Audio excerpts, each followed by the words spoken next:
Bharatiya Janata party Janasena రెండు కళ్ళు, రెండు కాళ్ళు, రెండు చేతులు, రెండు చెవులు ఒకటే హృదయంలా ప్రజా హృదయాల్లో చోటు చేసుకున్నాయి. ఆంధ్రప్రదేశ్లో టీడీపీతో భారతీయ జనతా పార్టీ కలిసి పనిచేయడానికి, ఎన్నికలలో పోటీ చేయడానికి కారకుడు జనసేన పవన్ కళ్యాణ్.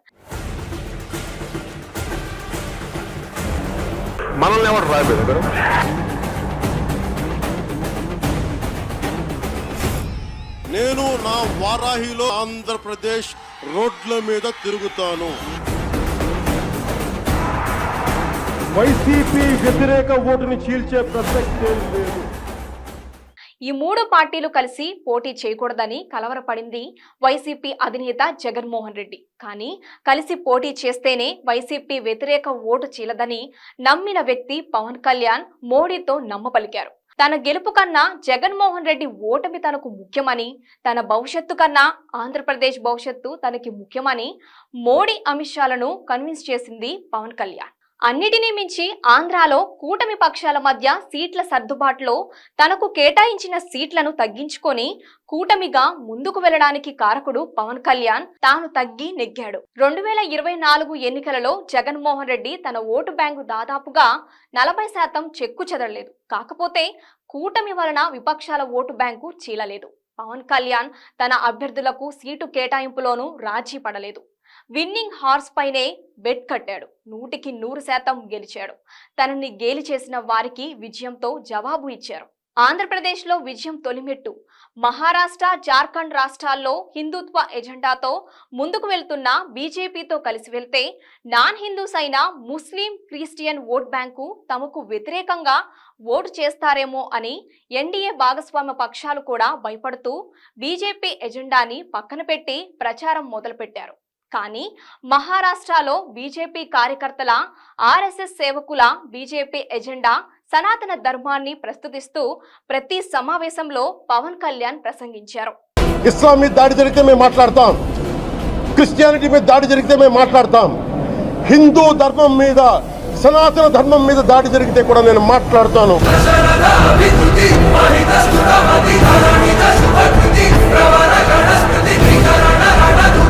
హిందూ ధర్మం జోలికి పిచ్చి పిచ్చి వేషాలు వేయకు.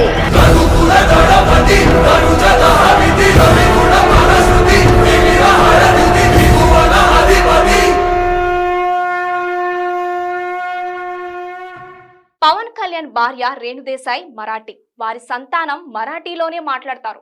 పవన్ కళ్యాణ్ కూడా మరాఠీ నేర్చుకున్నాడు. పిల్లలతో మరాఠీలోనే మాట్లాడతాడు. మరాఠీ అల్లుడిలా ప్రతి పబ్లిక్ మీటింగ్ లో పవన్ కళ్యాణ్ మరాఠీలోనే అనర్గళంగా భాగోద్వేగంతో మాట్లాడారు.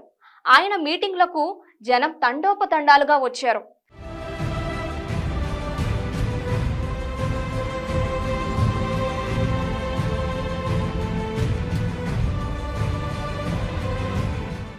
ఆంధ్రప్రదేశ్ ఎన్నికలకు ముందు కూటమిగా పోటీ చేయాల్సిన అవసరాన్ని విశదపరిచి బీజేపీ నాయకుల హృదయాలను గెలిచాడు పవన్ కళ్యాణ్. మహారాష్ట్ర ఎన్నికలతో బీజేపీ, ఆర్ఎస్ఎస్ కేడర్ హృదయాలను గెలుచుకున్నాడు. ఒక పబ్లిక్ మీటింగ్ లో ప్రధాని మోదీ పవన్ కళ్యాణ్ ని ప్రస్తుతిస్తూ పవన్ అంటే గాలి కాదు, ఓ శక్తి అంటూ సభాముఖంగా ప్రస్తుతించారంటే ఎంతగా పవన్ బీజేపీ అగ్రనాయకత్వాన్ని తాను నమ్మిన సిద్ధాంతాలతో సంతుష్టిని చేశాడో అర్థం చేసుకోవచ్చు. आप दिखता है नहीं पवन, ये पवन नहीं आंधी है.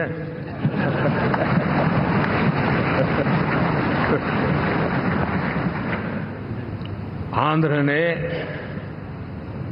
इतना बड़ा हमारे प्रति जनमत दिया है.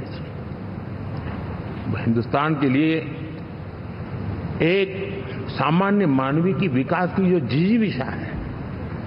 మహారాష్ట్రలో మహాయతి కూటమి అఖండ విజయం సాధించింది. ఈ విజయంలో తన పాత్ర రామసేతు నిర్మాణంలో పాల్గొన్న ఓ మార్కటం అని పవన్ కళ్యాణ్ అనుకోవచ్చు. ఆ మార్కటం పేరు హనుమంతుడు. మనకు తెలిసిన పేరు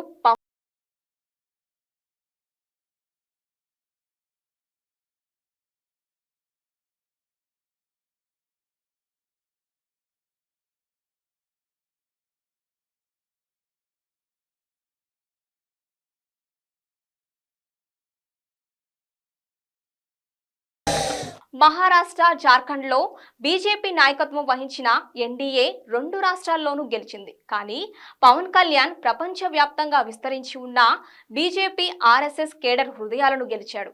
hats up to you Pawan.